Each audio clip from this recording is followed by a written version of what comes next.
ഇന്നത്തെ ദൈവവചനം വിശുദ്ധ ലൂക്കാ എഴുതിയ സുവിശേഷം 8-ാം അധ്യായം 16 മുതൽ 21 വരെയുള്ള വാക്യങ്ങൾ. ആരും വിളക്ക് കൊളുത്തി പാത്രം കൊണ്ട് മൂടുകയോ കട്ടിലിനടിയിൽ വയ്ക്കുകയോ ചെയ്യുന്നില്ല.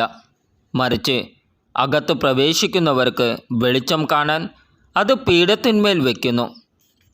മറഞ്ഞിരിക്കുന്നതൊന്നും വെളിപ്പെടാതിരിക്കുകയില്ല.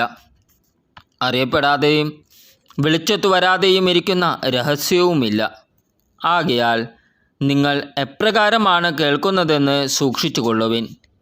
എന്തെന്നാൽ ഉള്ളവന് പിന്നെയും നൽകപ്പെടും, ഇല്ലാത്തവനിൽ നിന്ന് ഉണ്ടെന്ന് അവൻ വിചാരിക്കുന്നത് കൂടെയും എടുക്കപ്പെടും. അവൻ്റെ അമ്മയും സഹോദരരും അവനെ കാണാൻ വന്നു. എന്നാൽ ജനക്കൂട്ടം നിമിത്തം യേശുവിൻ്റെ അടുത്തെത്താൻ കഴിഞ്ഞില്ല. നിന്റെ അമ്മയും സഹോദരരും നിന്നെ കാണാൻ ആഗ്രഹിച്ച് പുറത്തു നിൽക്കുന്നു എന്ന് അവർ യേശുവിനെ അറിയിച്ചു.